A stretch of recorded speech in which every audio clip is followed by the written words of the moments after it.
ठीक है, आज हम पढ़ते हैं जॉन टेलर डिस्टॉर्शन, या हम बोल सकते हैं जॉन टेलर इफेक्ट्स भी बोलते हैं। ठीक है, it is not specified in your NCERT text books, but ये टॉपिक है बहुत सिंपल है, ज़्यादा इसमें कोई दिमाग लगाने वाला नहीं है। अच्छा, यहाँ पर हमारे पास बात करते हैं कि यहाँ पर देखिए मैं क्या बोल सकता हूँ कि the Jahn Teller effect is geometrical distortion. क्या होता है? Geometrical distortion of non linear molecules. किसका होता है वो? Non linear molecules, but mainly किसका होता है? ऑक्टाहेड्रल का ही होता है। नॉन लीनियर मॉलिक्यूल्स के अंदर ज्योमेट्रिकल डिस्टॉर्शन होता है due to this symmetry and energy changes या डिक्रीज बोल सकते हैं, यानी सिमेट्री से नॉन सिमेट्रिकल बन जाता है और एनर्जी क्या हो जाती है? डिक्रीजेस हो जाती है। Is it clear to all of you? The John Taylor effect is a geometrical distortion. ठीक है, यहाँ पर आपको क्लियर हो गया है। Is it clear? तो आप क्या बोल सकते हैं कि non linear molecule due to symmetry, या आप ऐसा भी ले सकते हो, यहाँ पर आप ये भी ले सकते हैं कि due to this reduce of symmetry and energy. ये भी आप बोल सकते हो कि एनर्जी और सिमेट्री में क्या हो जाएगा? रिडक्शन। ठीक है, अब आप इसको क्या बोलोगे? It is mainly present in octahedral complex. ठीक है, ऑक्टाहेड्रल कॉम्प्लेक्स में ही मिलता है। ठीक है, अब आप देखो it is mainly present in octahedral complex. तो अब इस ऑक्टाहेड्रल कॉम्प्लेक्स के अंदर क्या हुआ है?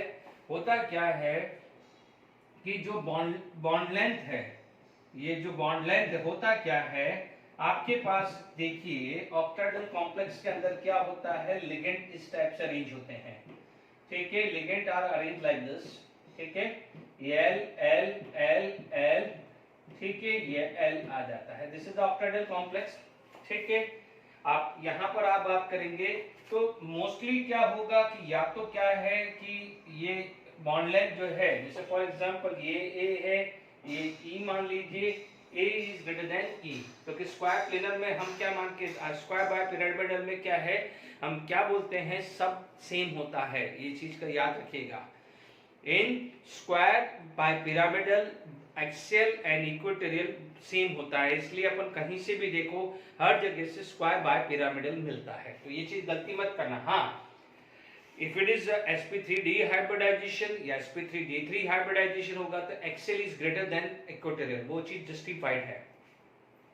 बॉन्ड लेंथ क्या हो जाएगा? टू पॉसिबिलिटी है, या तो ये हो जाएगा या उल्टा हो जाएगा। सॉरी, या तो क्या होगा? a is less then e होगा। ठीक है, बॉन्ड लेंथ की क्या है? दो चांसेस है। ठीक है, it is mainly present in octahedral. ठीक है, क्या क्या पॉसिबिलिटी हो सकती है? ठीक है, पॉसिबिलिटी क्या हो सकती है? या तो axial is greater than E या axial is less than E. ठीक है, तो ये इसे क्या बोलते हैं? Jahn Teller effect. यानी हुआ क्या है इसके अंदर, तो यहाँ पर समझ लीजिए। तो अब आप देखिए जो ये शेप आई है, ऑक्टाहेड्रल जो शेप ये थी, वो बनी क्या? देखिए यहाँ पर ढंग से समझिए, और क्यों होता है वो मैं समझाता हूँ। ठीक है, यानी आपके पास मान लीजिए ये स्ट्रक्चर है, ये एम है और ये लेंथ है, ये सॉरी लिगेंड्स है, ये लिगेंड्स है। ठीक है, यहाँ पर भी ये लिगेंड्स है, यहाँ पर भी क्या है? ये लिगेंड्स है। Is it clear? यहाँ पर भी हम बात करें, देखिए यहाँ पर हम बात करते हैं, ये एम, ये लिगेंड्स, ये लिगेंड्स, ये लिगेंड्स और ये लिगेंड्स है। ठीक है, यहाँ तक आगे बात। अब आप देखो दो चांसेस है। दो चांसेस क्या क्या है? पहला चांसेस तो ये है। ठीक है, सॉरी एक मिनट, यहाँ पर देखिए सबसे पहला जो चांसेस क्या है, देखिए यहाँ पर देखिए द फर्स्ट चांसेस जो है,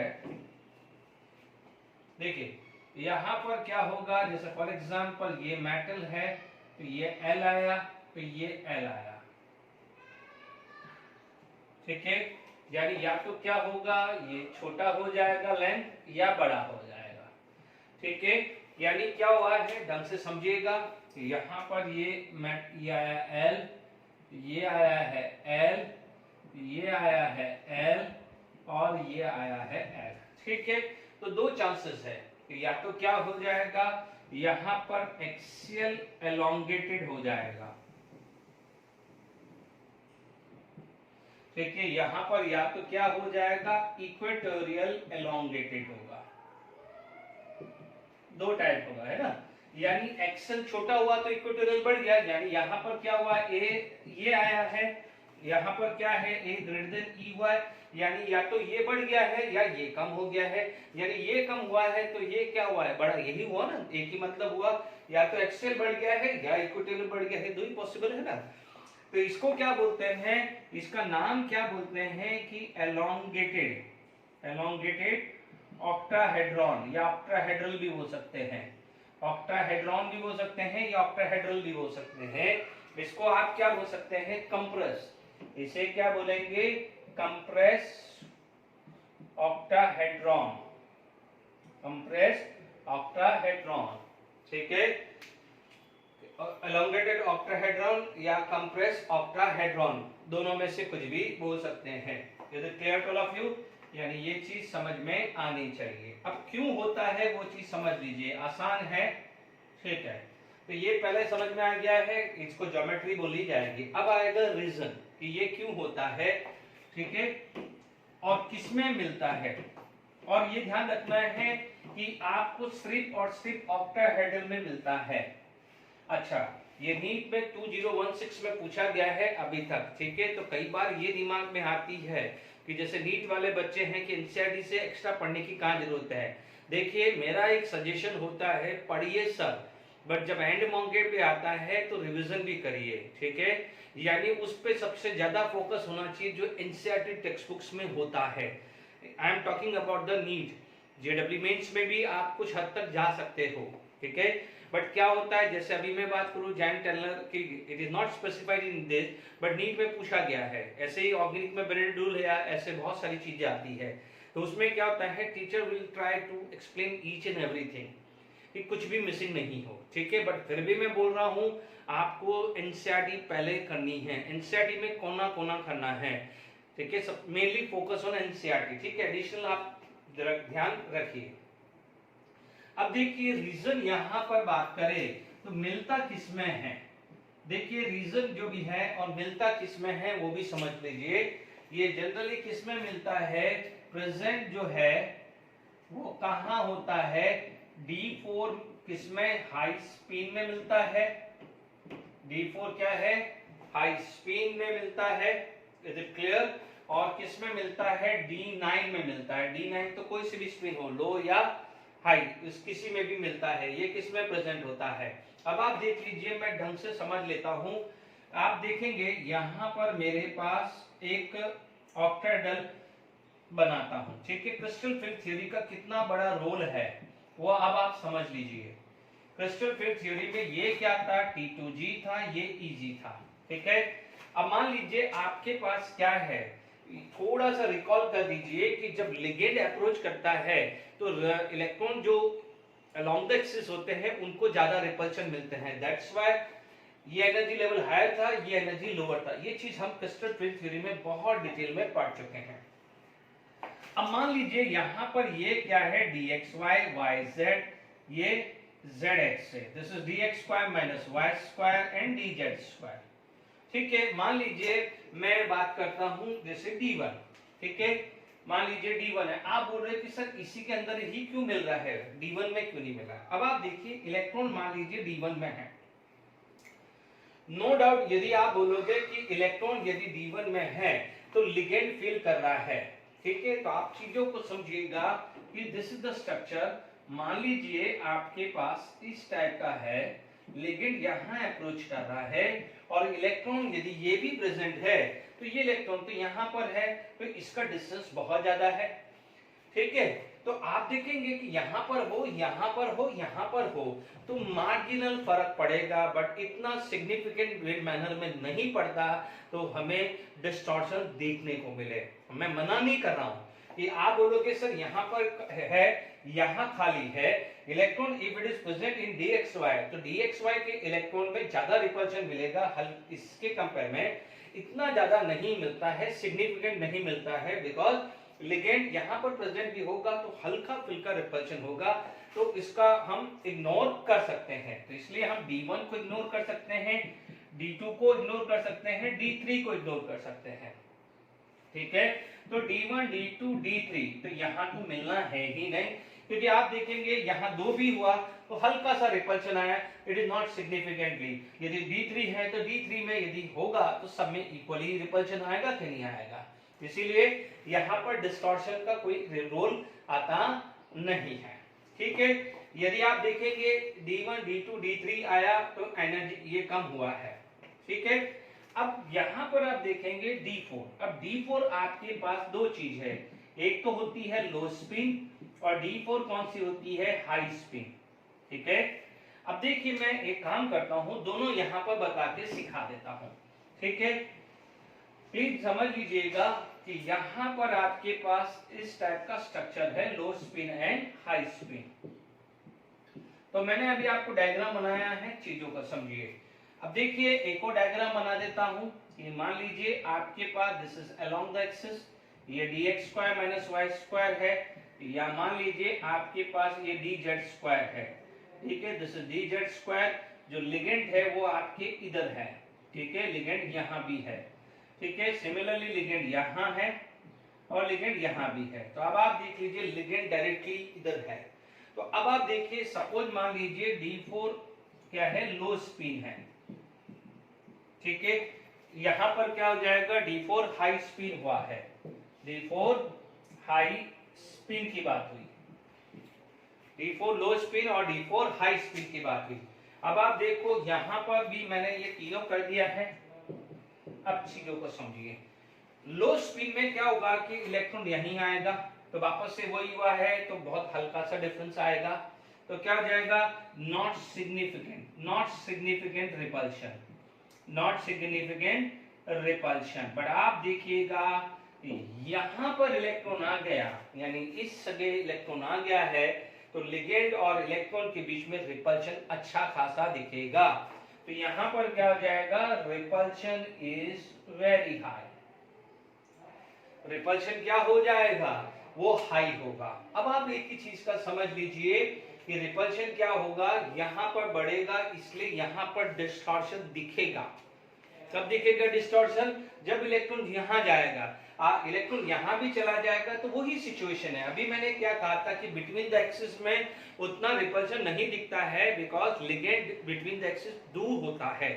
तो हल्का सा देखो, ये 0% नहीं बोल रहा हूं, मान लीजिए 1-2% होगा तो उतना बहुत ज्यादा बॉन्ड लेंथ में फर्क नहीं दिखा। जैसे फॉर एग्जांपल किसी की बॉन्ड लेंथ 2.05 पिकोमीटर है, तो ज्यादा ज्यादा 2.04 हो जाएगी या 2.06 हो जाएगी, तो ये बहुत बड़ा सिग्निफिकेंट नहीं है। हाँ, 2.04 से 2.4 हो जाए तो वो अच्छा खासा दिखता है, ये चीज का ध्यान रखना है।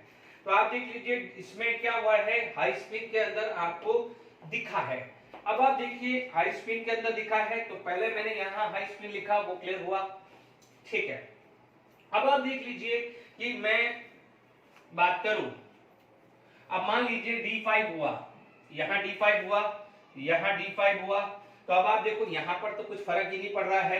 ठीक है, यहाँ पर भी क्या है, दोनों में सेम होंगे, भाई भाई होंगे हैं, तो अब रिपल्शन दोनों में क्या हुआ है, सेम आ गया है। जब रिपल्शन दोनों में सेम आ गया है तो उतना इंपैक्ट आने वाला नहीं है। Is it clear to all of you? तो D5 के अंदर क्या हुआ है, देखो पहले देखिए D4 में अनबैलेंस था, इसमें इलेक्ट्रॉन है तो इसमें रिपल्शन कम आएगा, या इसमें इलेक्ट्रॉन है तो इसमें रिपल्शन कम आएगा। ये दोनों में किसी में भी जा सकता है, ये ऑर्बिटल dx² - y² भी हो सकता है या dz² भी हो सकता है। मैं ये नहीं कह रहा हूं, मैं भी इसके बारे में समझाऊंगा, इसको अलग से लूंगा। ठीक है, इसमें डालूंगा तो क्या होगा, इसमें डालूंगा तो क्या होगा, वो अभी रुकिए। ठीक है, तो आपने यहाँ पर D4 में समझ लिया। अब आप देखो D5 है, तो D5 यानी इसमें भी आ चुका है, इसमें भी आ चुका है, तो रिपल्शन तो सेम ही आया है। इसलिए कोई फर्क नहीं पड़ने वाला डिस्टॉर्शन पे। ठीक है, यदि यहाँ पर भी हुआ तो पेयरिंग 6 में भी कोई दिक्कत नहीं। यहाँ पर मान लीजिए ये 6 है तो मान लीजिए यहाँ पेयरिंग हुआ तो कोई दिक्कत नहीं। अब आप देखिए यहाँ पर आप बात करेंगे कि D9 की बात करें तो D9 के अंदर आप देखेंगे, ठीक है, D9 की बात करें, जैसे मान लीजिए ये 6 आ गया, ये 7 आ गया, ये 9 आ गया है। ठीक है, D9 की बात करें तो देखो D9 दोनों केस में ये भी होगा। मान लीजिए वीक लिगेंड डालूं या स्ट्रॉन्ग लिगेंड डालूं तो D9 का केस ये ही होने वाला है। अब आप देखो D9 के अंदर 2 इलेक्ट्रॉन इसमें हैं और 1 इलेक्ट्रॉन इसमें है। D9 के अंदर ऐसा है, देखिए D6 तक तो कुछ होने वाला नहीं है, 7 है, D7 है और D8 है। D7 में भी थोड़ा मिल सकता है, आप ये चीज का ध्यान रखिएगा।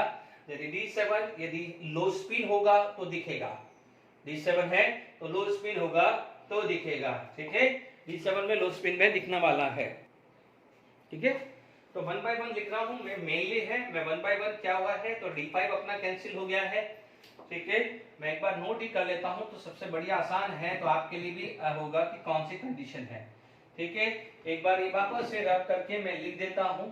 ठीक है, तो सबसे पहले मैं D4 पे फटाफट से एक बार D4 पे आ जाता हूं, 1 2 3 और ये D4। ठीक है, ये D4 आ गया लो स्पिन और ये क्या हो गया है D4 हाई स्पिन। तो अपन को सबसे पहले D4 में किस में दिख रहा है, हाई स्पिन में दिख रहा है। डन, D4 में किस में दिख रहा है, हाई स्पिन में। ठीक है, डन। अब चले D5 में, D5 में यहां पर आया तो कोई फर्क नहीं पड़ने वाला। यहां पर D5 में यहां पर आया तो आपको क्या मिलेगा, दोनों जगह सेम है, इधर भी इलेक्ट्रॉन आ चुका है, इधर भी इलेक्ट्रॉन आ गया है। तो आप बोलोगे D5 में आपको किसी में भी नहीं दिखने वाला, भले लो स्पिन हो या हाई स्पिन हो। अब आप देखो D6 की बात करूं तो D6 में तो ये तीनों अब सेम हो गए। आपको मैंने ये बताया है कि यहाँ पर इलेक्ट्रॉन सिंगल हो या 2 हो कोई फर्क नहीं पड़ने वाला, तो आपको D6 के अंदर भी नहीं दिखने वाला। Is it clear to all of you? अब आप देखिए यहाँ पर ये D7 हुआ है, क्योंकि देखिए D7 यहाँ हुआ, D7 यहाँ है। तो अब आप देखो D7 with low spin, D7 with low spin दिखेगा, D7 विद लो स्पिन दिखेगा, क्योंकि यहाँ पर अनबैलेंस हो चुका है, अनबैलेंस। आप एक ही चीज ध्यान रखिएगा, अलोंग द एक्सिस अनबैलेंस है तो दिखेगा, बस इतना ही सोचिए, ज्यादा मत सोचिए। बिटवीन द एक्सिस में अनबैलेंस है तो चलेगा, उससे कोई मतलब नहीं। अलोंग द एक्सिस अनबैलेंस है तो डिस्टॉर्शन आएगा, क्योंकि अलोंग द एक्सिस में इधर 1 इलेक्ट्रॉन है, इधर 0 है, या 2 इलेक्ट्रॉन है, इसमें 0 है, या इसका रिवर्स हो तो रिपल्शन डिफरेंस आएगा, रिपल्शन डिफरेंस आएगा तो एलोंगेशन यानी डिस्टॉर्शन दिखेगा। ठीक है, तो D7 विद लो स्पिन दिखा है। ओके, तो यहां पर इधर बढ़ रहा है D8 यहां आया। ठीक है, D8 यहां आया। अब आप देखो D8 तो दोनों में सेम आ गया है, तो आप बोलोगे D8 में नहीं दिखने वाला, D8 में नहीं दिखने वाला। ठीक है, अब आप देखो D9, अब D9, अब आप देखो D8 तक तो दोनों ही सेम हो गए, भले मैं स्ट्रॉन्ग लिगेंड रखूं या वीक लिगेंड रखूं। D9 की बात करूं तो D9 आप देखेंगे D9 ऐसा ही होने वाला है, अनबैलेंस आ गया है, यहाँ 2 इलेक्ट्रॉन है, यहाँ पर है, तो D9 में आपको दिखेगा। तो इन शॉर्ट यदि आप देखें मेनली तो D4 D9 है, बट D7 में लो स्पिन में दिखता है। ठीक है, तो आपको इलेक्ट्रॉनिक कॉन्फ़िगरेशंस आपने देखा कि अनबैलेंस अलोंग द एक्सिस में अनबैलेंस है तो दिखेगा। D4 1 0 या 1 0 दिखा हाई स्पिन में, लो स्पिन में D7 में दिखेगा। तो ये चीज आपके पास समझ में आ गई है। ठीक है, अब आप देखिए यहां पर अपने पास ये दिखा, तो आपके पास कंक्लूजन क्या क्या आ गया है कि दिखा किस किस में है, प्रेजेंट जो है वो D4 आपका हाई स्पिन है। ठीक है, D7 जो है वो लो स्पिन है। ठीक है, और D9 है वो कोई सी भी स्पिन चलेगी। ठीक है, हाई स्पिन के अंदर आप एक बार वापस से देख लीजिए, हाई स्पिन के अंदर इलेक्ट्रॉन 1 2 3 और 4 था, और लो स्पिन के अंदर क्या था, लो स्पिन का मतलब पेयरिंग हुई और आपके पास यहां पर इलेक्ट्रॉन आ गया। ठीक है, D9 तो आप किसी भी फॉर्म में ले लो, क्योंकि D9 D8 में तो वीक लगाओ या स्ट्रॉन्ग लगाओ ए की बात आने वाली है 1 2 3 4 5 6 7 8 9। तो आप देख लीजिए जहां बैलेंस सिचुएशन है, जहां बैलेंस सिचुएशन है इनमें इजी में वहां पर दिखेगा, ये तीन कंडीशन में ही दिखेगा और ऑक्टाहेड्रल कॉम्प्लेक्स में दिखेगा, बाकी कहीं जॉन टेलर इफेक्ट नहीं दिखने वाला। ठीक है, आगे बात समझ में। अब देखिए यहां पर अब हमारे पास हमें नहीं पता कि ईजी में इलेक्ट्रॉन किस में जाएगा, ईजी में किस में जाएगा। अब चीजों को समझिएगा, इस चीजों को समझना आपको बहुत जरूरी है। मान लीजिए मेरे पास क्या है कि मेरे जो डायग्राम है, दो चीज थी मेरे पास। डायग्राम मैंने यदि मैं बनाया तो मेरे पास क्या हो जाएगा, एक्सियल एलोंगेशन था, एलोंगेटेड, एक्सियल एलोंगेटेड आ गया। यहां पर आपके पास क्या हो जाएगा, इक्वेटोरियल एलोंगेटेड। दो ही बात हुई ना, दो ही चीज तो हो सकती है कि या तो इक्वेटोरियल बड़ा होगा तो वो छोटा होगा एक्सियल। तो let it A is greater than E, यहां पर ए ग्रेटर देन ई, यहां पर ई ग्रेटर देन ए या ए लेस देन ई, यही दो पॉसिबिलिटी है। आप डायग्राम बनाते हैं तो प्लीज इधर ध्यान दीजिएगा, ये लिगेंड है, ठीक है, ये लिगेंड है, ठीक है, ये लिगेंड है और ये लिगेंड। अब आप देखिए यहां पर जो एक्सियल है वाला लिगेंड वो थोड़ा सा बड़ा है, ठीक है, ये थोड़ा सा बड़ा है तो आपको क्या दिखेगा, एलोंगेटेड। तो इसमें आपको एलोंगेशन मिलेगा। अब देखिए यहां पर आप बात करें तो देखिए ये M, ये L, ये L, ठीक है, ये L, ये L, ये L आ गया है और यहां पर ये L छोटा हो जाएगा, ठीक है, ये L छोटा हो जाएगा।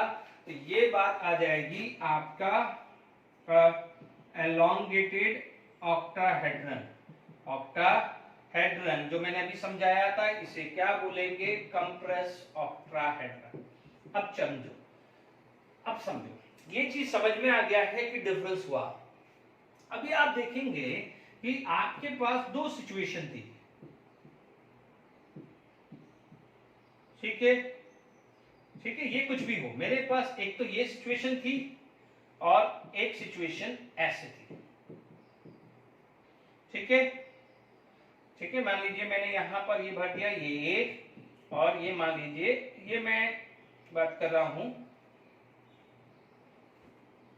ये D9 की बात कर रहा हूं, ये मान लीजिए D4 हाई स्पिन की बात कर रहा हूं, है ना, ठीक है बच्चों। D7 लो स्पिन की बात कर सकते हो, यहां पर ये पेयरिंग कर दो तो D7 लो स्पिन भी हो जाएगी। D9 की बात कर रहा हूं। अब आप देखो आपके पास है क्या, अनबैलेंस, ये चीज एलोंगेटेड हुई है तो इसका मतलब क्या हुआ है, रिपल्शन ज्यादा हुआ है जेड एक्सिस पे। तो मान लीजिए आपके पास ये dz² है और ये dx² माइनस y², ये dz², ये dx² माइनस y²। तो ऐसी सिचुएशन आएगी, ये बढ़ जाएगा, ठीक है। अभी यही चीज को मैं बाद में ले लूं, यहां पर बच्चों में D7 की जगह नहीं है तो आप चाहो तो नीचे D7 बना देना, यहां पर पेयरिंग करके कर देना, कोई भी ले लो, आपको चीज समझनी है। मान लीजिए वापस से मेरे पास यही सिचुएशन आ गई है, ये 1, ये 2, ये 3। अब मान लीजिए ये 2 इलेक्ट्रॉन है, 1, ये D4 high speed, D4 high speed, और मेरे पास यहां आया है 1 2 3 4 5 एंड 6, और ये जो चीज आई है 1 2 3, ठीक है, ये D9 आया है, ठीक है, कोई सा भी ले लीजिए। अब उल्टा कर दे कि मान लीजिए ये dx² माइनस y² dz² हो और dx² minus y² and dz² हो। Is it clear? तो अब आप देखिए यदि आपका रिपल्शन dz² में होगा तो एलोंगेटेड क्या होगा, एक्सियल, ठीक है, और यदि क्या हो जाएगा dx² y² है तो एलोंगेटेड क्या होगा, इक्वेटोरियल है। Is it clear? तो ये कभी आपसे पूछ ले तो इस पे काम होगा। Is it clear? But mostly questions क्या आता है कि which of the following can give Jahn Teller effect. क्या था, D4 हाई स्पिन, D7 लो स्पिन, D9 किसी में भी आ सकता है। ठीक है, आई होप यहां तक क्लियर हो गया है कि एक्सेल एलोंगेटेड इक्वेटोरियल, या आपसे पूछा जाए कि कंप्रेस ऑक्टाहेड्रल कब बनता है, कंप्रेस ऑक्टाहेड्रल जब dx² - y² में more repulsion than dz²। Elongated octahedral कब बनता है, जब dz² में रिपल्शन dx² - y² से ज्यादा आता है। चलो इस पे क्वेश्चंस में नीट वाला क्वेश्चन डिस्कस करता हूं। ठीक है, ठीक है, Jahn Teller effect is not observe in high speed complex. ठीक है, अब आप देखिए D9 है, हाई स्पीड कॉम्प्लेक्स बनाना है, तो आप देखो D9 में तो कुछ भी हो, हाई स्पीड हो या लो स्पीड। ठीक है, ये D9 का केस है, ये 1 2 3 4 5 6 7 8 9। ठीक है, तो यहां पर आप क्या बोल सकते हैं, अनसिमेट्रिकल, और जहां भी अनसिमेट्रिकल होगा वहां पर जॉन टेलर इफेक्ट आएगा। D8 की बात करूं तो आप देखेंगे D8 के अंदर आपको पास ये आएगा 1 2 3 4 5 6 7। ये तो बच्चों सिमेट्रिकल आ गया है। ठीक है, ये सिमेट्रिकल आ गया है। अब आप देखो D7 है, हाई स्पिन है,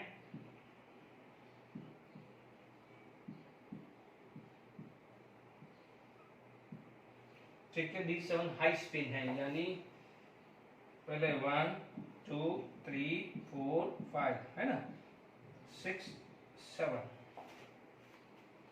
D4 आया, हाई स्पिन है,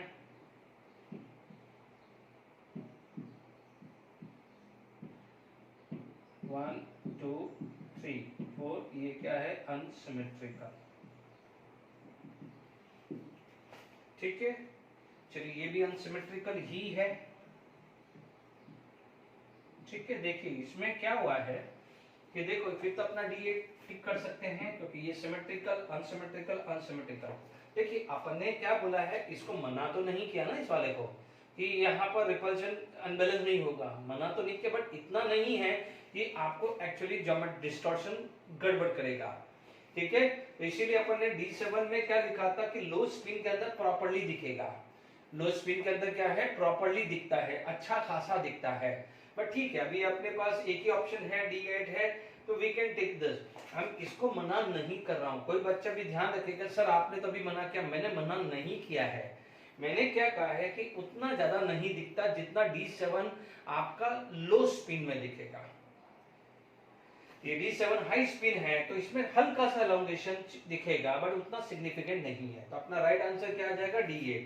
ठीक है, तो आप इतना समझ लीजिएगा कि आप जहां भी सिमेट्रिकल अरेंजमेंट है वहां पर नहीं दिखने वाला, क्योंकि अनबैलेंस आएगा नहीं। ठीक है, तो चलिए अभी हम नेक्स्ट टॉपिक पे मूव करते हैं। ये खत्म हो गया जॉन टेलर इफेक्ट के अंदर इसी टाइप के क्वेश्चंस बनने वाले हैं, सिर्फ इतना कि किसमें मिलेगा किसमें नहीं मिलेगा। ठीक है, आप सिमेट्रिकल देख लीजिएगा, उसमें नहीं मिलेगा, और अनसिमेट्रिकल होगा उसमें जॉन टेलर इफेक्ट मिलने वाला है। ठीक है, आगे बढ़ते हैं। ठीक है, बॉन्डिंग इन मेटल कार्बोनिल बात करते हैं। ठीक है, इसको हम ऑर्गेनोमेटलिक कंपाउंड भी बोलते हैं। ठीक है, तो यहाँ पर ध्यान दीजिएगा कि मेटल और कार्बोनिल है, यानी क्या है, आप सबसे पहले ये ध्यान रखना है कि this is also known as organometallic compound. ठीक है, ऑर्गेनोमेटलिक कंपाउंड के अंदर क्या होते हैं, ऑर्गेनोमेटलिक कंपाउंड जिसके अंदर क्या है, there is a bonding between metal and carbon. Simple सी बात है, मेटल एंड कार्बन। ठीक है, तो चाहो तो आप सबसे पहले ये हेडिंग भी डाल सकते हैं कि ऑर्गेनोमेटलिक कंपाउंड, हालांकि क्योंकि ये लेक्चर पूरा इसी में चला जाएगा तो मैं ऑर्गेनोमेटलिक कंपाउंड को अलग से स्पेसिफाई करके अलग से लिखाने का मेरा मूड था। ठीक है ना, ध्यान दीजिएगा, वो हो सकता है नेक्स्ट लेक्चर में लूंगा तो इसमें जैसे इसको सिग्मा एंड पाई बोलते हैं, सिग्मा ऑर्गेनोमेटलिक जिसे अपन ने ग्रिग्नार्ड रीजन पढ़ा हुआ है, तो वो सारे डिटेल भी पढ़ा हुआ। तो ऑर्गेनोमेटलिक कंपाउंड है ये, सबसे पहले there is a bonding between metal and carbonyl. ठीक है, तो कई बार ये भी ऑर्गेनोमेटलिक कंपाउंड के टॉपिक में भी ये वाली चीजें आती है, बट हम बॉन्डिंग इन मेटल कार्बोनिल की बात करेंगे। सबसे पहले क्या हो जाएगा, मेटल इज है मेटल जो है वो सेंट्रल एटम होता है और CO क्या होता है आपका लिगेंड होता है। इसके अंदर क्या होता है, ये मान लीजिए M जो है वो COX है, ठीक है। यहाँ पर इस टाइप का क्वेश्चन ये बनता है, ठीक है। This may exist in monomeric form as well as in polymeric form भी बनता है। जैसे मान लीजिए आपके पास सबसे पहले मोनोमेरिक आ जाए, ठीक है, मोनोमेरिक की बात आ जाए कि monomeric metal carbonyl, monomeric metal carbonyl, ठीक है। यदि मैं बात करूं तो सबसे पहले मोनोमेरिक की बात करें तो जैसे NiCO4, ठीक है। फर्स्ट एग्जांपल आपका क्या आ जाएगा, NiCO4, ठीक है। सेकेंड एग्जांपल आपका आ जाएगा FeCO5, थर्ड एग्जांपल यदि आ जाएगा तो CrCO6, है ना। ये सब ऑर्गेनोमेटलिक कंपाउंड भी है क्योंकि कार्बन और निकल के बीच में बॉन्ड है, कार्बन Fe और दिस है, ठीक है।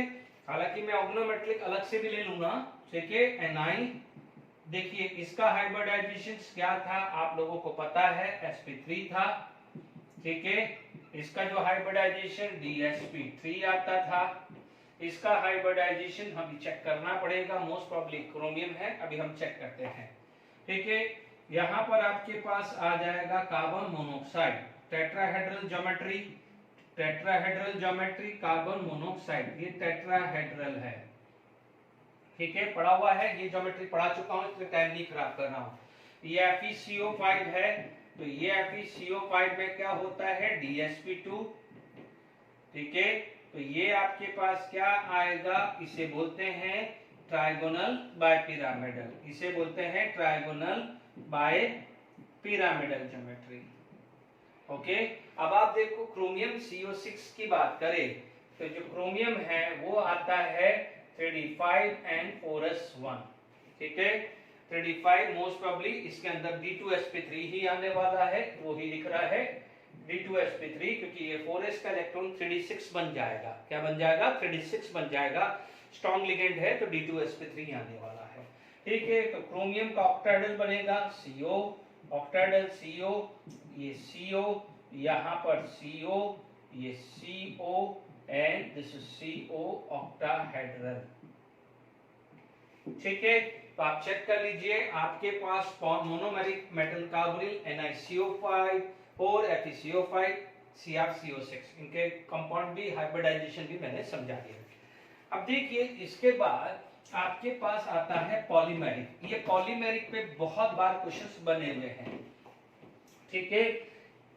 डायरेक्टली यदि आप पॉलीमेरिक की बात करें तो बहुत सारे क्वेश्चंस बने हुए हैं, ठीक है। सेकंड आपका क्या आ जाएगा पॉलीमेरिक, पॉलीमेरिक की बात करें, ठीक है। पॉलीमेरिक की बात करें तो जैसे आपके पास पहला एग्जांपल आ जाएगा, मान लीजिए Mn2CO10, याद करिए MnCO5 में EN रूल के हिसाब से मैंने कहा था कि it can exist in dimeric form जिसके अंदर सिग्मा बॉन्ड बनता है, sorry delta bond not sigma. यहाँ पर आपके पास क्या आ जाएगा, ठीक है, CO2 CO8 है ना, CO2 CO8 बनता है, ठीक है। ये ध्यान दीजिए कोबाल्ट है, यदि आप ध्यान देखेंगे जो मैंने आपको CO4 का डाइमराइजेशन बनता है, ओके। यहाँ पर यदि आप ज्योमेट्री बात करें Mn, यहाँ पर Mn आ जाएगा, आप देख सकते हैं 10 है तो 1 2 3 4, या आप इसमें से आप बात कर सकते हैं, ठीक है। यानी आप Mn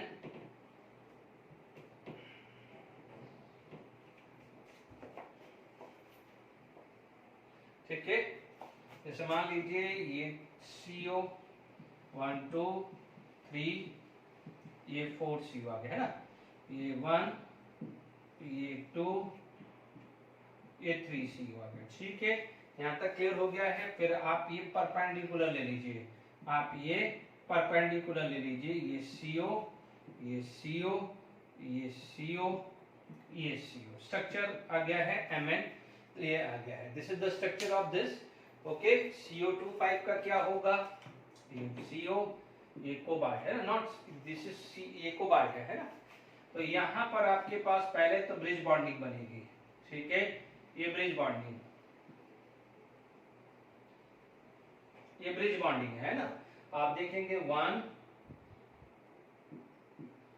ये 2, ये 3 बनेगा, ठीक है। यहाँ पर 1 आएगा कार्बन मोनोऑक्साइड, ये 2 आएगा और ये क्या आ जाएगा, 3 आ जाएगा, ठीक है। This is known as bridge bonding.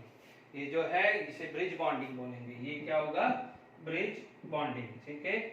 क्योंकि कई बार ब्रिज बॉन्डिंग भी पूछा जा सकता है, जैसे CO CO CO कितनी, ये क्या है, ब्रिज बॉन्डिंग, ठीक है। ये कितनी ब्रिज बॉन्डिंग है, 1 एंड 2 आ जाता है, ठीक है। ये कार्बन मोनोऑक्साइड है, ये स्ट्रक्चर किसका है, पॉलीमेरिक का है, यानी डायमेरिक फॉर्म का है। तो this clear to all of you. अब आप देखिए यहाँ पर नेक्स्ट जो आती है metal in bonding in metal carbonyl है, तो यहाँ पर एक वर्ड आता है सिनर्जिक बॉन्डिंग, है ना, सिनर्जिक बॉन्डिंग या सिनर्जिक बॉन्डिंग बोल सकते हैं। यहाँ पर एक वर्ड जो आता है उसे बोला जाता है सिनर्जिक बॉन्डिंग। इसमें देखिए होता क्या है, बात ढंग से समझिए कि कोई भी मेटल है, लेट इट बी यहाँ पर ये मेटल है, ठीक है, मान लीजिए ये कार्बन मोनोऑक्साइड है, ओके। अब आप देखिए मेटल का जो है, देखिए आप स्ट्रक्चर आप प्रॉपर्ली बना सकते हैं। मेटल का ये है एम्प्टी ऑर्बिटल और कार्बन मोनोऑक्साइड का है ये फुली फिल्ड ऑर्बिटल, ठीक है। आप ढंग से सुनिएगा, यहाँ पर यदि मैं मेटल की बात करूं तो ये मेटल का ये d ऑर्बिटल है, this is the d orbital, ठीक है। This d orbital have a fully pair of electron. देखो इसमें ये पेड़ है, इसमें ये पेड़ है, ठीक है। आप देख सकते हैं ये इसका आया और ये इसका आया, ठीक है। मैं इसको एक्सप्लेन करूंगा, एमओटी से एक्सप्लेन करूंगा, कोई प्रॉब्लम नहीं। आप देख सकते हैं कि सबसे पहले आप ये इसको डोनेट करेगा, जबकि ये वाला इसको डोनेट करेगा, ठीक है। यानी यहाँ पर आपके पास जो है एक वर्ड आता है, मैं भी एक्सप्लेन करता हूं। यहाँ पर एक आपको क्या मिलेगा, नॉन क्लासिकल, ठीक है, पाई है ना, पाई एक्सेप्टर हुआ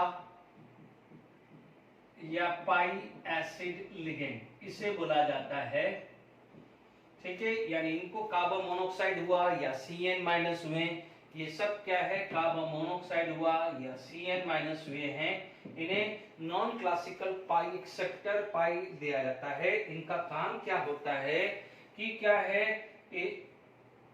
डोनेट इलेक्ट्रॉन टू, या आप इसको क्या बोल सकते हैं, electron donate electron to metal and receive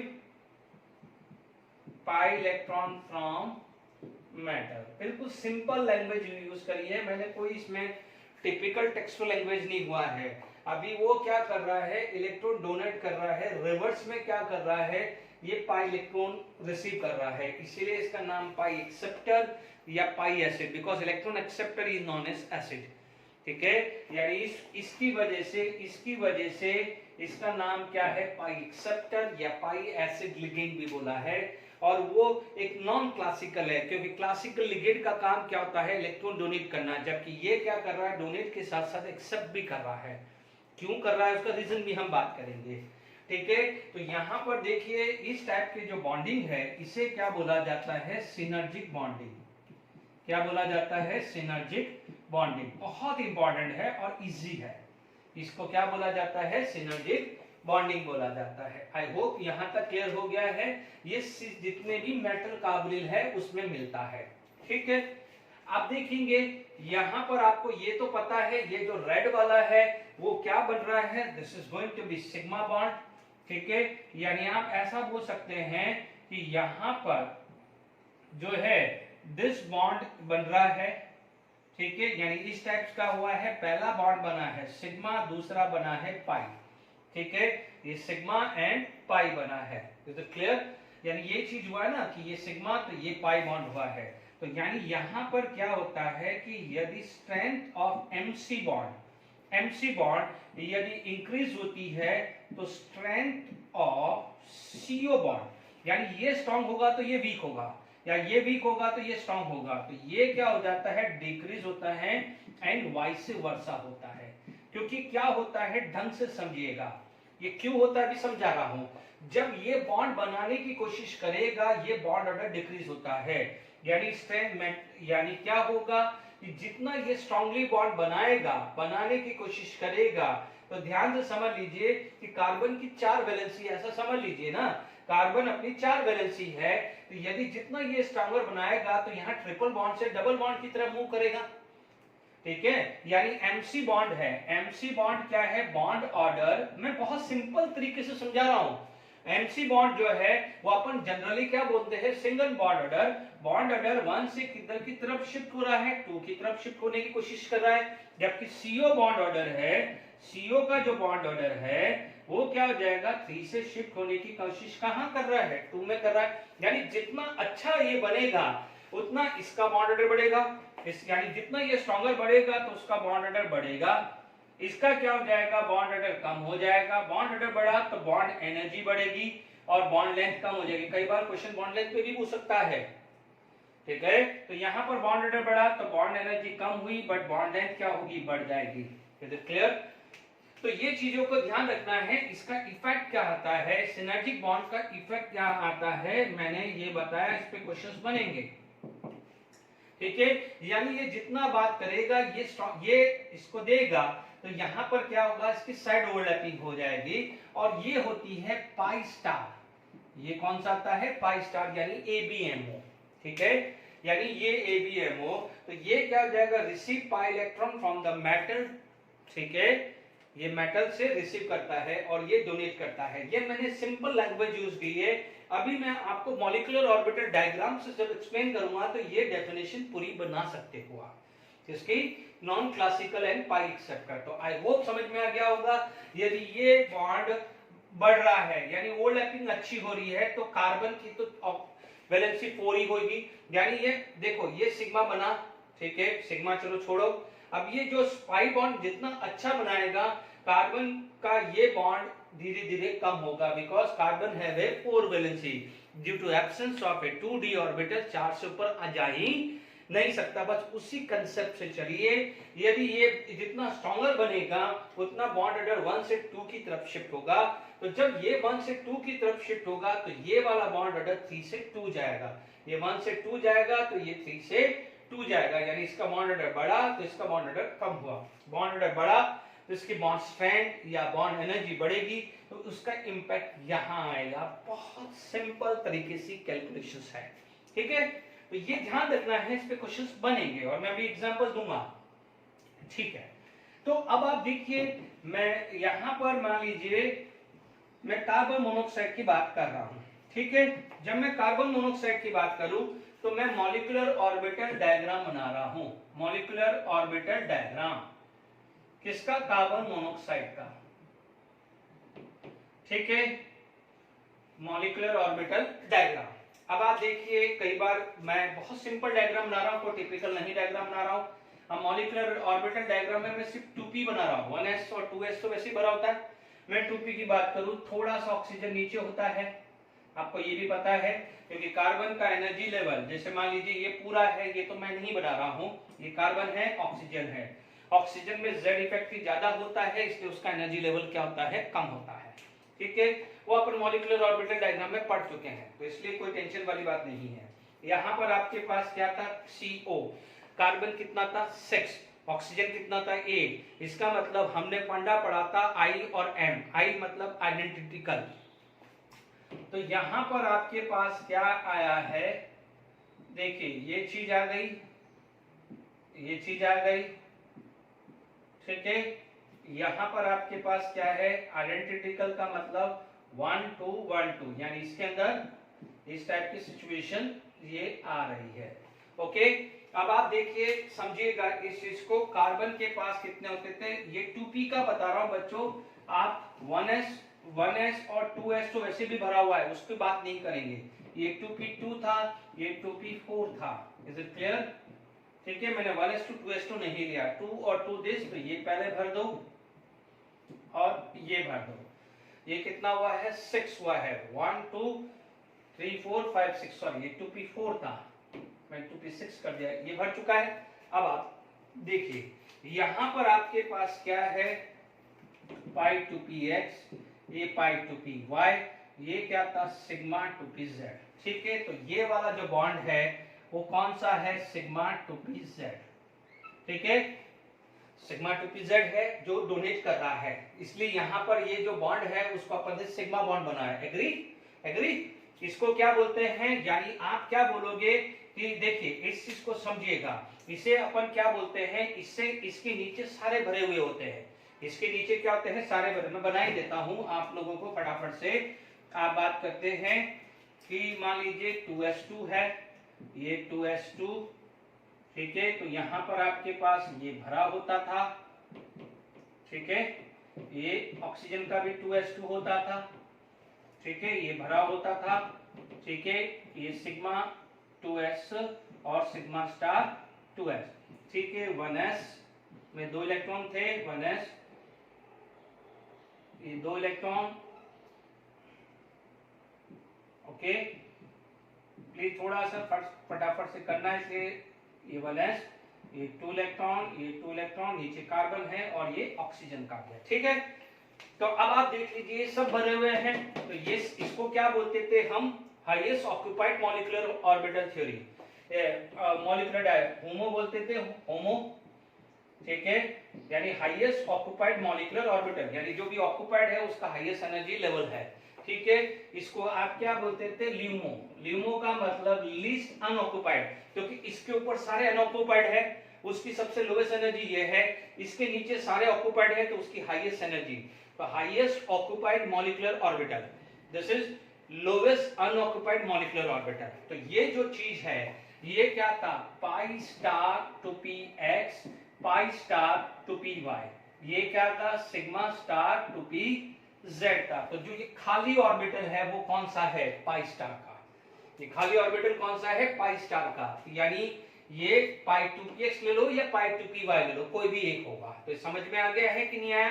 तो अब आपको समझ में आ गया है कि CO या CN, ठीक है, CN माइनस भी है ना, तो CN माइनस में क्या होगा? कार्बन, या N माइनस का मतलब वही ऑक्सीजन के हिसाब से हुआ। तो इनको क्या बोला जाता है? पाई एसिड या पाई एक्सेप्टर। Is it clear? कि ये जो फुली फिल्ड ऑर्बिटल है मेटल का दे रहा है, तो इसका मतलब आप देख सकते हैं कि यहाँ पर मेटल से कार्बन को गया और मेटल से क्या है? कार्बन को आया, ये बना है सिग्मा बॉन्ड और ये बना है pi bond. Is it clear? इसीलिए CO या CN माइनस को पाई एक्सेप्टर या पाई एसिड लिगेंड भी बोले जाता है। अब आपको प्रूफ हो गया है, ठीक है?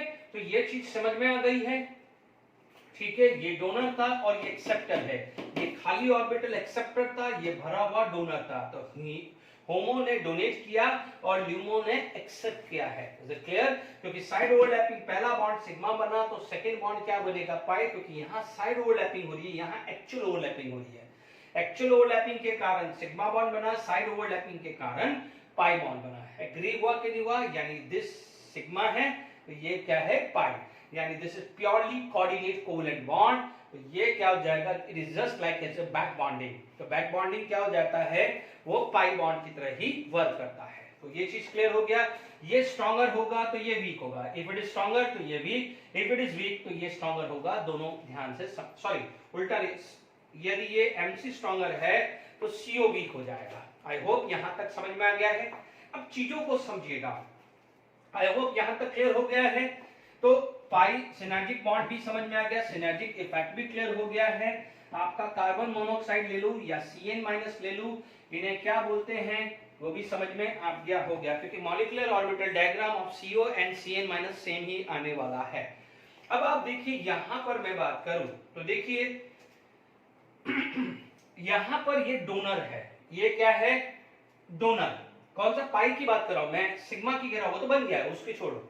आपके पास, यदि आपके पास स्ट्रेंथ की बात करें, स्ट्रेंथ ऑफ CO बॉन्ड की बात कर रहा हूं मैं, CO बॉन्ड की बात कर रहा हूं, यदि आपका कॉम्प्लेक्स जो है पॉजिटिव है, है ना, और यह कॉम्प्लेक्स क्या है, नेगेटिव है। तो अब आप देखो यदि नेगेटिव है, मेटल के ऊपर नेगेटिव है, तो ये अच्छा, ये क्या हो जाएगा, गुड डोनर, ये क्या हो जाएगा, वीक डोनर। किसका weak donor, of a pi electron, of pi electron, ठीक है। यदि यहां पर वो पॉजिटिव चार्ज है तो वो अच्छा डोनर नहीं काउंट होगा। मैं इसको भूल जाओ, इसको भूल जाओ, मैं इसकी बात कर रहा हूं क्योंकि डोनर तो मेटल ही है ना, ठीक है। तो क्या हो जाएगा, कॉम्प्लेक्स गुड डोनर, ठीक है। तो जब ये डोनर अच्छा है तो यहां पर क्या हो जाएगा, एमसी स्ट्रॉन्गर, तो यहां पर सीओ क्या हो जाएगा, वीक हो जाएगा। यहां पर क्या हो जाएगा, एमसी वीक है, तो कंपैरेटिवली सीओ क्या हो जाएगा, स्ट्रॉन्गर हो जाएगा। Is it clear to all of you? यानी यदि अच्छा डोनर है तो ये स्ट्रॉन्गर होगा, उसका इंपैक्ट यहां पड़ेगा। यदि ये स्ट्रॉन्गर है तो ये वीक हो जाएगा, और ये पॉजिटिव चार्ज है या न्यूट्रल है तो वो अच्छा डोनर नहीं है। क्योंकि आप देखोगे इलेक्ट्रॉन डोनर कौन होता है, अच्छा नेगेटिव चार्ज होता है, फिर न्यूट्रल होता है, फिर पॉजिटिव चार्ज होता है ना, आपने पढ़ा हुआ है ना। गुड डोनर कौन होता है, गुड डोनर क्या होता है, नेगेटिव चार्ज, फिर न्यूट्रल, फिर क्या हो जाता है, पॉजिटिव चार्ज होता है। तो जितना अच्छा डोनर है, इसको भूल जाओ, जितना अच्छा डोनर है उतना एमसी बॉन्ड स्ट्रॉन्गर होगा, उतनी अच्छी ओवरलैपिंग होगी, और जितना अच्छा ये होगा उतना क्या है, ये वीक हो जाएगा। क्लियर हुआ कि नहीं हुआ? ठीक है, तो ये जरा मैं क्वेश्चन लिखता हूं, फिर वो एक्सप्लेन करते हैं। चलिए मैंने क्वेश्चन लिख दिया है, आपने देख ध्यान रखना, मैं ये क्वेश्चन यही कर रहा हूं, बट यहां पर क्वेश्चन चेंज कर दूंगा मैं। अब आप देखो यहां पर आपके पास सीओ की स्ट्रेंथ पूछे, तो अब आप देखो सीओ की स्ट्रेंथ पूछे तो आप बोलोगे जितना नेगेटिव चार्ज था उतना अच्छा डोनर था, इसलिए क्या हो जाएगा, एमसी बॉन्ड स्ट्रांग हुआ। तो सीओ बॉन्ड का यदि स्ट्रेंथ पूछे तो ये ऑर्डर हो जाएगा, क्योंकि देखिए यहां पर, सॉरी ये प्लस चार्ज आएगा, मैंने उल्टा लिख दिया है, ये प्लस आएगा, ठीक है। यानी जितना पॉजिटिव चार्ज होगा वो उतना अच्छा डोनर नहीं है, क्योंकि कार्बन मोनोऑक्साइड का चार्ज न्यूट्रल है, तो ये पॉजिटिव आ जाएगा चार्ज, ऑक्सीडेशन नंबर ये 0, मेटल का माइनस, और ये -2 आ जाएगा, ठीक है। तो ये वेरी गुड डोनर, तो यानी TiC का बॉन्ड यहां स्ट्रॉन्गर है, तो क्या है, CO बॉन्ड वीक हो जाएगा। सेकेंड हाईएस्ट ये आएगा तो ये वीक हो जाएगा, ठीक है। तो ये स्ट्रेंथ आ गई। सिमिलरली न्यूट्रल -1 -2 चार्ज, बिल्कुल आराम से देख लीजिए कि यदि मेटल और कार्बन के बीच में यदि ये स्ट्रॉन्गर है तो ये वीक होगा। Is it clear to all of you? If it is stronger तो CO वीक हो जाएगा, if it is second highest तो ये चीजें क्लियर हो गई है। तो आप देखिए this is the order of strength of MO। Second question डाल रहा हूं, यदि यही चीज स्ट्रेंथ ऑफ MC बॉन्ड होता, स्ट्रेंथ ऑफ MC बॉन्ड होता तो इसका आंसर उल्टा हो जाता। यदि यही स्ट्रेंथ ऑफ MC बॉन्ड होता तो आपको पता है नेगेटिव चार्ज वाला अच्छा डोनर है, नेगेटिव चार्ज वाला अच्छा डोनर है, तो स्ट्रेंथ ऑफ MC बॉन्ड पूछता तो उल्टा। ध्यान से समझ लीजिएगा, ये स्ट्रॉन्गर तो ये वीक तो ये स्ट्रॉन्गर होगा, उल्टा ही होगा। Is it clear to all of you? तो ये चीज का ध्यान रखना। सेकंड क्वेश्चन भी मैंने बता दिया। मान लीजिए आपसे थर्ड क्वेश्चन पूछा है कि यहां पर स्ट्रेंथ की बजाय बॉन्ड लेंथ पूछ ले। देखो स्ट्रेंथ और बॉन्ड एनर्जी सेम चीज है, स्ट्रेंथ और बॉन्ड एनर्जी सेम है। तो यदि यहां पर आपसे पूछ लिया बॉन्ड लेंथ, तो आप देख लीजिए यहां बॉन्ड ऑर्डर बढ़ रहा है, यहां बॉन्ड ऑर्डर कम हो रहा है। तो स्ट्रेंथ किसमें अच्छी है, इसमें स्ट्रेंथ अच्छी है, इसका मतलब बॉन्ड ऑर्डर ज्यादा।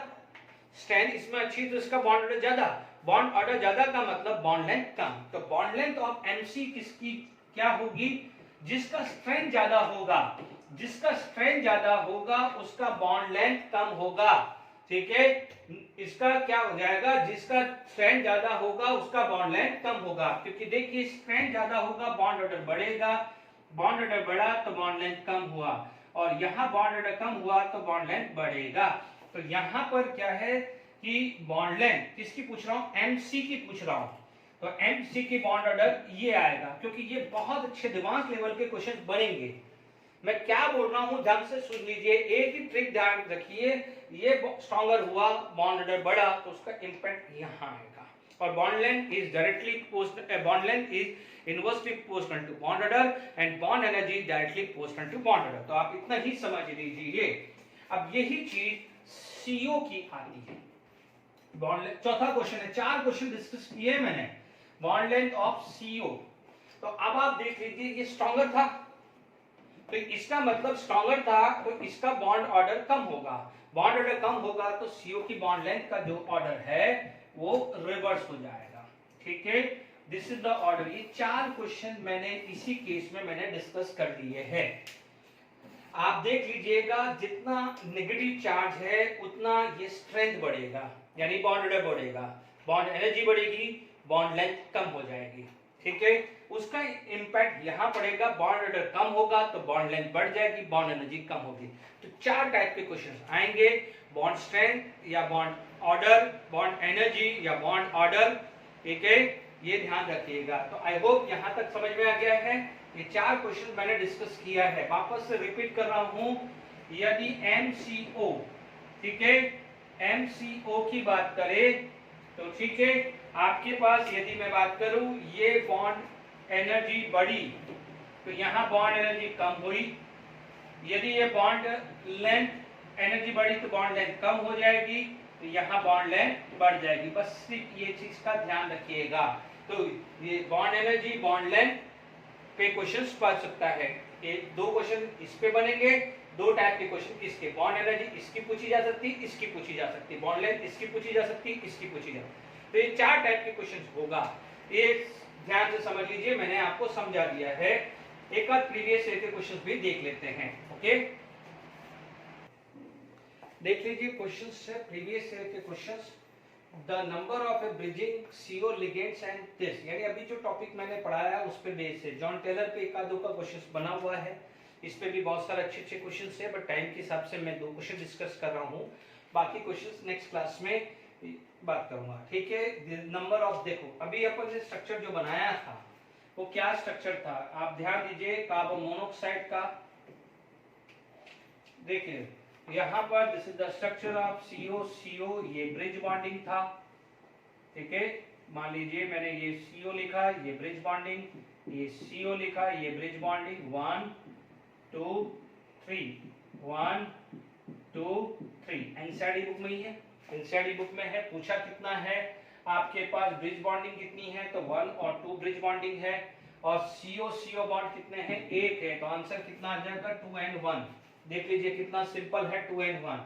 MnCO4 इज ऑर्गेनोमेटेलिक, ऑर्गेनो का मतलब होता है कार्बन, ऑर्गेनो का मतलब कार्बन, मेटल का मतलब मेटल। Is it clear? तो why this is known as organometallic compound, because of MnNC bond. Is it clear? देख लीजिए कितने सिंपल क्वेश्चंस हैं, देख, ठीक है, बट नो डाउट अभी मैंने जो स्ट्रेंथ वाले क्वेश्चंस हैं उस पे क्वेश्चंस बनेंगे।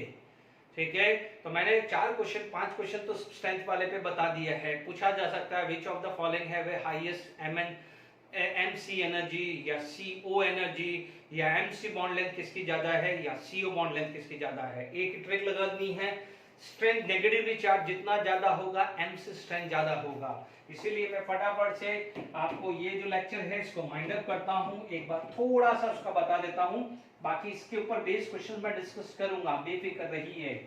ठीक है, आप देखेंगे यहाँ पर आपके पास ये चीज है, यानी जितना नेगेटिव चार्ज होगा उतना क्या है, MC स्ट्रेंथ बढ़ेगा, MC का जो बॉन्ड एनर्जी है बढ़ेगा। MC की बॉन्ड एनर्जी का मतलब बॉन्ड लेंथ कम होना। ठीक है, उसका इंपैक्ट किस पे आएगा, CO पे आएगा। यदि ये बढ़ी तो ये क्या हो जाएगी, कम। बॉन्ड एनर्जी कम होती है तो बॉन्ड लेंथ बढ़ती है, क्योंकि bond energy and bond length are inversely proportional. तो ये ट्रेंड लगा दीजिए। कई बार बॉन्ड ऑर्डर पे भी पूछ ले तो आप बोलोगे इसका बॉन्ड ऑर्डर बढ़ा है तो इसका क्या है, बॉन्ड ऑर्डर कम है। तो ये 6 टाइप के क्वेश्चंस बना सकता है, bond energy, bond length, bond order, bond energy, bond length, bond order. ध्यान समझ लीजिएगा, जितना नेगेटिव चार्ज है उसके बाद न्यूट्रल, जैसे मान लीजिए -2 M प्लस या M2 प्लस। ठीक है, जितना ये आएगा उतना MC का बॉन्ड एनर्जी बढ़ेगी। यानी ये जो चीज केस है, ये जो चीज मैं डिस्कस किया है वो इस केस के लिए है, यानी जितना ये नेगेटिव चार्ज होगा उतना ये बॉन्ड एनर्जी बढ़ेगा। ठीक है, आई होप आज का लेक्चर बहुत अच्छा है, एडवांस पे अच्छे क्वेश्चन बन सकते हैं। ठीक है, ओके, बाकी नेक्स्ट लेक्चर में बात करेंगे। टिल देन एंजॉय, ध्यान रखना है, प्रैक्टिस कराता रहूंगा। Okay, bye bye.